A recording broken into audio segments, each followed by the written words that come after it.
Bienvenue sur notre chaîne, La tête dans les livres. Je suis Isabelle et Moi, Sophie. Derrière la caméra, c'est Sophie. Donc on crée cette nouvelle chaîne pour vous présenter nos coups de cœur, nos coups de gueule, les livres qu'on a lus, mais pas seulement les livres de littérature, également les livres de cuisine, les films. Ouais, la musique. La musique qu'on suit, etc. sur Deezer par exemple. Et donc on va commencer tout de suite sans blabla par le premier livre que j'ai reçu, non pas que j'ai reçu, mais que j'ai acheté sur un bulletin trimestriel qui arrive chez moi de chez Albin Michel. Donc c'est Gérard Mordillat, La Tour abolie. C'est un bouquin qui coûte 22,90 €. C'est l'histoire d'une tour qui se situe dans le quartier de la Défense. Et cette tour a 38 étages et au fur et à mesure qu'on monte, on passe une espèce de classe sociale. En haut les dirigeants, en bas les pauvres. C'est une parodie de la société actuelle, la société française en particulier, puisque c'est un livre qui se passe à Paris. Et on va suivre le parcours d'un homme qui s'appelle Nelson, qui est cadre dans cette société, qui est cadre dirigeant, qui a donc effectivement une bonne paye, un bon salaire, une jolie femme, une belle maison, etc. Et qui va être licencié pour différentes raisons. Je crois que c'est pour incompétence, mais pas que. Et qui va dégringoler au propre et au figuré tous les étages de la société pour se retrouver dans les bas-fonds de cette tour qui sont des parkings souterrains. On va suivre également le parcours d'une femme qui est secrétaire d'accueil à l'entrée de cet immeuble, qui vit avec son frère dans une voiture dans un des étages du parking. Alors, il faut savoir que dans le parking, il y a aussi des strates, c'est-à-dire que plus on va profond, plus on va vers la lie de la société, vers les rebuts de la société, c'est indiqué comme ça. Et donc c'est un livre extrêmement intéressant. C'est, comme je l'ai dit, une parodie de notre société actuelle où les gens qui sont dirigeants ne se rendent pas compte de ce qu'il y a dans la société actuelle, chez les pauvres, etc. J'ai bien aimé ce livre, je vous le recommande. C'est mordant, c'est cruel, l'histoire est bien menée, on ne s'ennuie pas.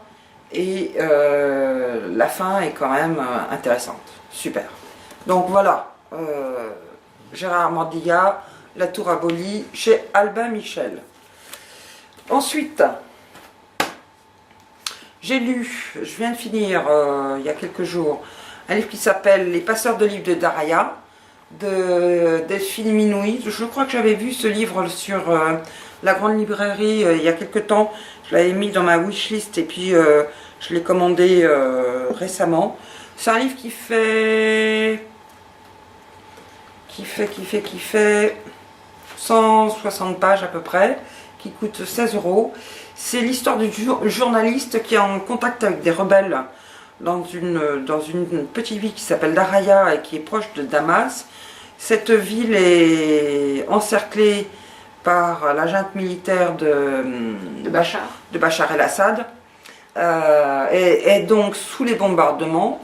Et c'est l'histoire de quelques jeunes qui veulent trouver une espèce d'humanité, on va dire ça comme ça, retrouver une sorte d'humanité. Et ils vont se mettre à rechercher dans les décombres des immeubles éventrés, des maisons complètement démolies,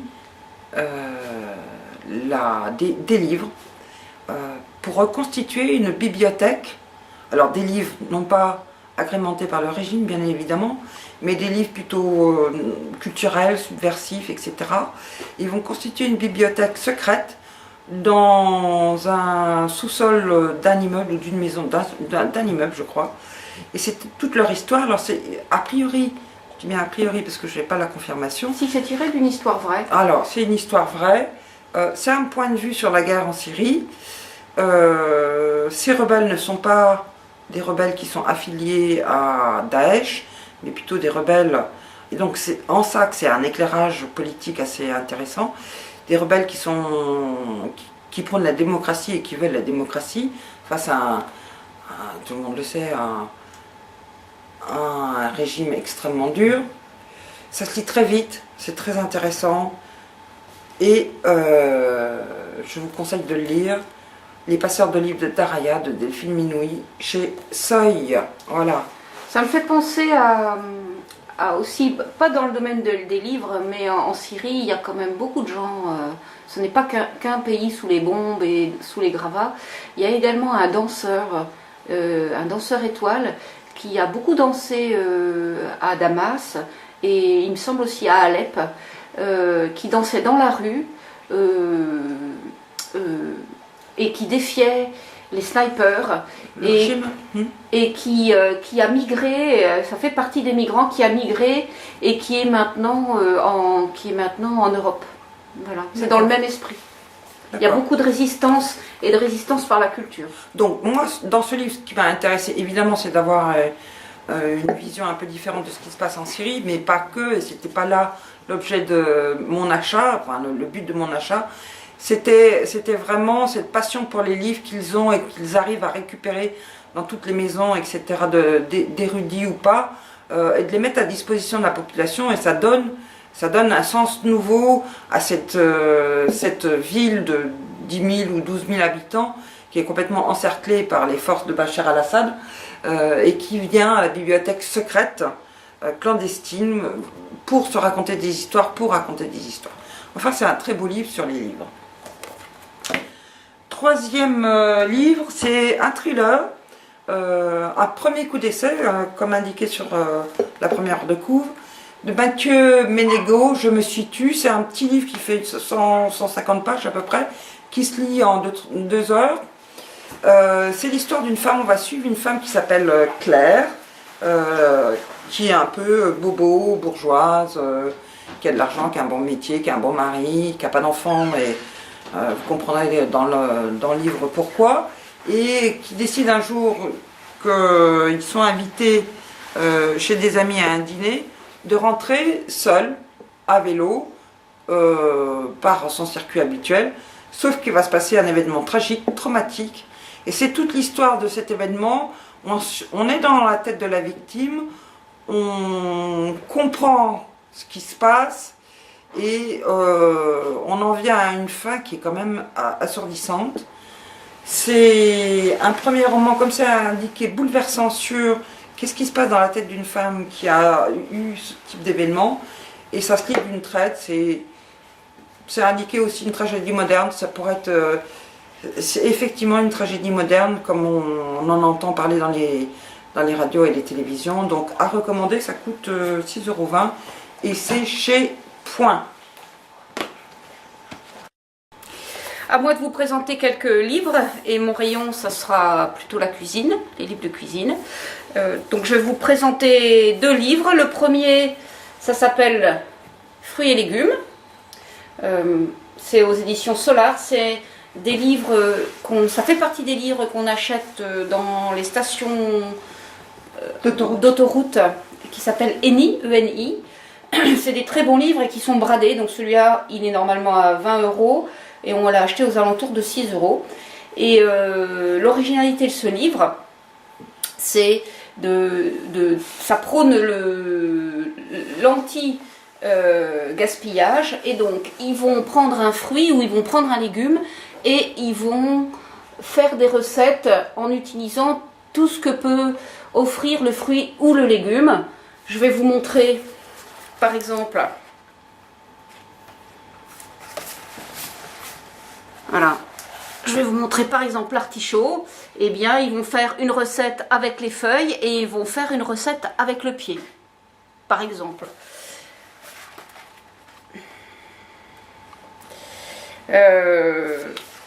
Au niveau, bon, l'orange, je vais peut-être pas le citer parce que c'est plus habituel.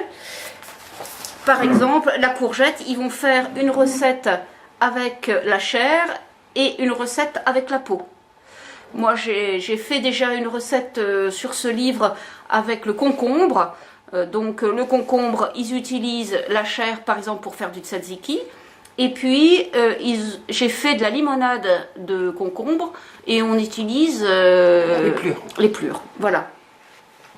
Donc ça, c'est un livre très sympa. Moi, j'avais jamais vu de livre comme ça. Fruits et légumes chez Solar. Très bon livre.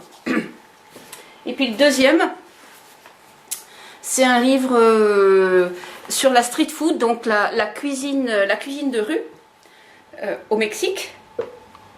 C'est bon, je suis dans le cadre. La cuisine de rue au Mexique, c'est un livre qui est fait par un Français qui tient un restaurant à Paris qui s'appelle le Boca Mexa, qui est marié avec une Mexicaine. Et pour être allé au Mexique, c'est vraiment les recettes de la street food. Il y a des photos.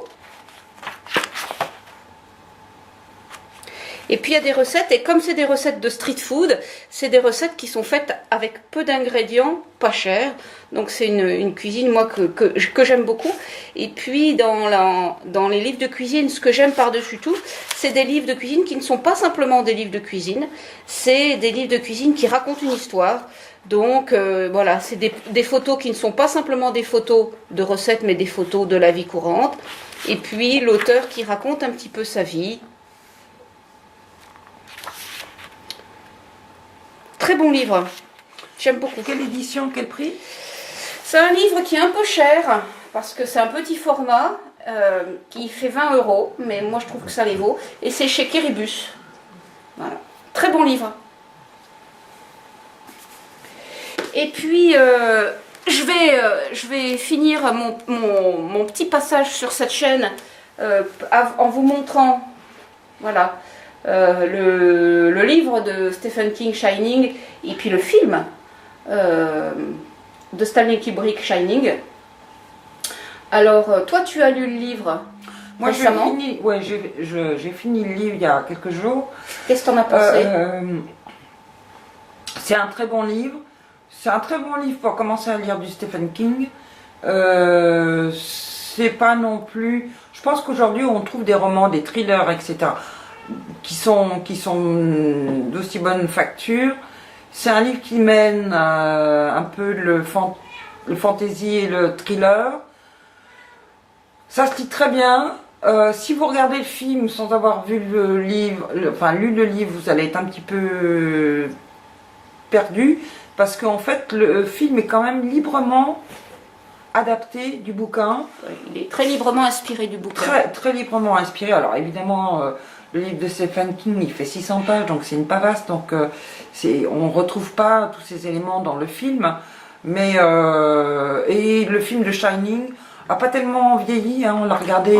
Il a bien vieilli. Alors c'est vrai que voilà, on parle d'un film qui est fait par Stanley Kubrick, c'est vraiment un très très bon film qui n'a effectivement pas vieilli. C'est vraiment un chef-d'œuvre avec des scènes cultes toutes les 2 minutes.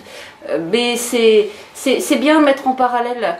C'est bien de mettre en parallèle ces deux formats. Le livre de Stephen King qui est plus lent, qui prend son temps, et le film de Stanley Kubrick qui dépote. Voilà. Deux belles choses, moi je trouve que c'est bien de faire l'un et l'autre. Oui, c'est pas du tout la même chose. Voilà, c'est un petit peu comme Le Seigneur des Anneaux. Il faut lire le livre et regarder les films. Donc, moi je préfère ça. Hein. Moi je préfère le bouquin. Voilà, donc chacun son truc. Je vais terminer par 2 bouquins. Un livre qui m'a été conseillé par mon libraire. C'est qui ton libraire? Alors, mon libraire, il est en Bourgogne. Il est passé à la grande librairie. Il tient une librairie qui s'appelle La Promesse de l'Aube, qui est vraiment géniale. À Autun. À Autun, donc en Bourgogne. Et donc, il m'a conseillé ce livre-là qui s'appelle Le Maître des Illusions de Donna Tartt. Alors, comme vous pouvez le voir sur le bandeau, un chef-d'œuvre vendu à 5 millions d'exemplaires dans le monde. Alors, je ne pouvais pas tellement me tromper en achetant ce livre-là.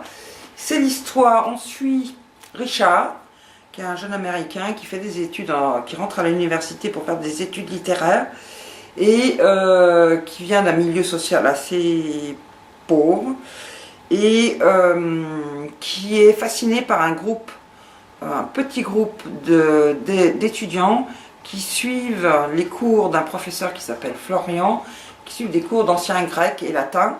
Et donc il va s'inscrire, il va être accepté, parce qu'on ne peut pas s'inscrire, et voilà. Donc il va être accepté par ce professeur, et on suit l'histoire de Richard et des 5 membres de cette petite classe, où se cachent beaucoup de non-dits, de silence, de manipulation. On y parle beaucoup d'alcool et de drogue aussi, beaucoup. Et c'est un thriller, il ne faut pas se tromper, c'est un thriller. Il y a un meurtre, puis un deuxième meurtre causé par le premier meurtre. Tous ces personnages s'entremêlent, échangent, se disputent, boivent. Enfin, c'est un livre particulier, c'est un huis clos, c'est un espèce de huis clos. C'est magistral. C'est très pervers au niveau des personnages, pas au niveau de Richard, mais au niveau des personnages. Richard est donc rongé par la culpabilité de ce qui se passe dans ce groupe-là. Donc, je ne vais pas vous donner la fin, mais c'est vraiment... Voilà. Quand j'ai lu ce bouquin, c'est un pavé, je sais plus, il fait 700 pages, donc de chez Pocket. Et tu l'as bien aimé? Et je l'ai bien aimé. C'est pas un livre qu'on a l'habitude de lire, c'est vraiment un petit peu à part dans tout ce qu'on peut lire. C'est pas un thriller classique, mais ça reste un thriller, un très bon thriller. C'est bien écrit et ça donne des informations sur cette Amérique-là. Voilà. Donc si vous aimez l'Amérique, si vous aimez les thrillers, si vous aimez un peu les huis clos, la malfaisance, ce livre est pour vous. Enfin, je termine par mon coup de cœur qui s'appelle Dans la forêt de chez Gary Meister, voilà, de Jean England. On voit pas son nom là-dessus. Voilà, Jean England. Excellent roman. C'est un roman qui se passe. On ne sait pas trop pourquoi. C'est une espèce de catastrophe. Économique ou autre, on ne sait pas, une espèce de fin du monde. On suit la vie de 2 sœurs qui sont dans la maison des parents qui ont disparu pour certaines raisons que je ne vous dévoilerai pas. Elles vivent donc isolées dans cette maison et dans la forêt, et on s'aperçoit rapidement que les magasins deviennent vides, qu'il n'y a plus d'essence pour mettre dans les voitures pour aller à la ville. C'est presque un roman survivaliste, et donc on suit l'itinéraire de ces 2 sœurs qui sont toutes seules, laissées à elles-mêmes, qui sont jeunes, qui ont 17 et 18 ans, dans la maison des parents, et comment elles font pour survivre. C'est poétique. La fin est vraiment... Moi, c'est pas la fin que j'aurais aimé, mais voilà, parce que c'est pas comme ça que j'aurais aimé que ça se finisse, mais la fin est superbe. C'est très poétique, c'est magnifiquement écrit, donc vraiment gros coup de cœur de ces dernières semaines. Dans la forêt de Jean England. Adapté au cinéma. Adapté au cinéma. De façon malheureuse. Ah, moi je l'ai pas vu. C'est cucu. Mais vraiment très très bon livre. Tous les livres que je vous ai présentés, pour l'instant je ne vous ai pas présenté de livres qui n'étaient pas intéressants, mais si on en a et puis que voilà, on les aime pas, on le dira. Mais là on était plutôt dans un flot positif avec des livres plutôt intéressants à lire. Voilà.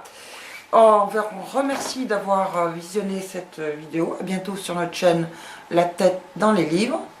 À bientôt. À bientôt.